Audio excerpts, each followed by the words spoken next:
So I'm now within the case, and this toolbar on the left hand side is the most useful toolbar. So this will navigate you basically around the case and also on different things that you can edit within the case. So the first thing at the top of the left hand toolbar is play, and this is to actually play the case as if you were a student. So we'll go and have a look at that. So here's my case, and I can just play through it as if I were an actual user. If you want to go back within a case, you can click on review your pathway, and if I scroll down, it shows me what slides I've visited so far. So obviously I'm on the introduction slide and I haven't gone any further, so it will only show that one. As you progress through a case, this list will obviously get longer, and then you can click on one of these options here to go back to that slide. If I'm starting to play a case and then I change my mind and I don't want to get all the way to the end, or I want to end it so I can then go back and edit, then I go up here and I click suspend, and this basically means suspend playing the case, and then it brings me back to this home page. So that's what the play button does.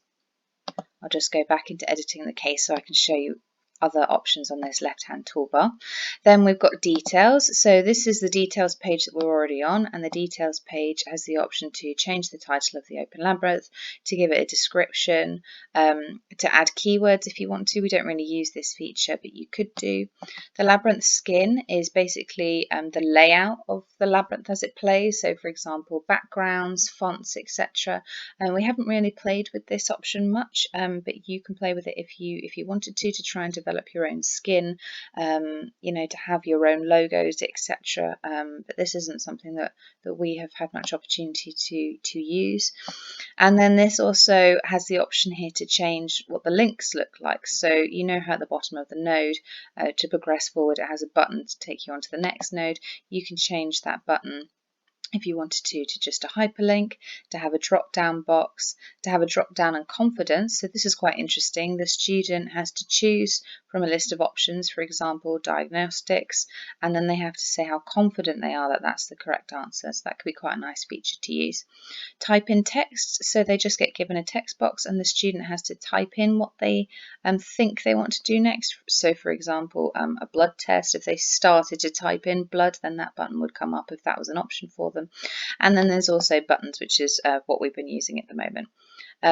Allow revisable answers. Again, these two aren't really anything that we have experimented with much on this page. And then if you do make any changes, make sure you click Save Changes, which in this case is either at the bottom of the page or at the top of the page. Next, on the left-hand side, we have the visual editor, which we've explored before in another video. So this takes you to this slide, which is basically a map of the case as little boxes. We've got the nodes page, and on this nodes page it gives me a list of all the nodes, the order that I created them in, and if I want to edit them, view them, or delete that node. If you click the view button from here, sometimes it doesn't load that node and it will just take you back to the home page.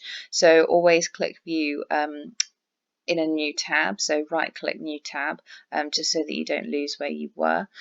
Links is basically where these nodes link to. So if I click on this, it says that these are the two nodes that I can visit, and this order means the order that I actually want them to be displayed in. So obviously if I have a whole list of diagnoses, I can put them in a certain order. So that's how you would change them on here, and just make sure you click update at the end. Again, we've got the links presented options here that you can change.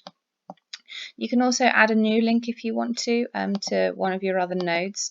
Doing it this way seems a bit convoluted to me, and I often do it via the visual editor instead, but there's no reason why you can't do it this way if you want to. Just make sure you click update when you have done. The links page, again, is the way that you can manage the links between the different nodes. Again, I find this a bit convoluted doing it this way, and I much prefer to do it via the visual editor because I can actually draw the links and the way that I want them to go.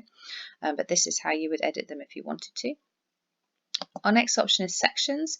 So sections, I think this is part of Open Labyrinth where you can actually group your nodes into different bits. So I suppose you could have like history collecting, slides, diagnostics, slides, etc. But it's not something that we've really explored at all. So feel free to explore if you want to, but this isn't something we really know much about. We've also got questions, which is obviously where you create your questions, and you can view the video on that if you would like to learn how to make your own questions. We've got avatars, which is quite cool, really. This is where you can basically build a little fictional character. So here's our little fictional character, and you can change things about them, their face, hair and skin color, clothing, speech, so you can get them to say something if you want to, and you can also change the background that they're in. There are quite a few options. So this patient is now in a hospital corridor, for example. So this will basically give you, let's pop him in some clothes. This will basically give you an avatar or a character, and you can then copy the embedded code and paste that throughout your case if you wanted to. So, for example, I could get this character to maybe give me some feedback on how a patient's doing, etc., and I can use that within the case, so that's quite cool. Counters. So if you want to learn how to implement a counter, either a photo counter or a numerical counter, then there's a video on that, but this is this page that you go to if you actually want to add a counter. And counter grid is related to the counters, and this is how you click basically where you want the counters to appear. And again, there's more on that on the counter video. We've also got case design. So under files, for this Open Labyrinth case, this is where you will upload all of the files that you're going to be using. So it's mainly photos, but you can also upload PDF, videos, other things on this page. So you would just click add files, go to the file that you choose to upload from your computer, then click start upload, and then when it's completed it appears here and it gives you that embeddable code. But more about that on the video about how to upload and embed photos. Then finally, the last section of our navigation on the left-hand side is users and groups. So users and groups is where you can go through and you can click who has access to your case in terms of where it appears. So we've got a whole list of authors here and also a list of groups. If you obviously want to add somebody to this, you need to contact a super user so that we can do that for you. But that is one way to get people to be able to view your case. So for example, large groups of students.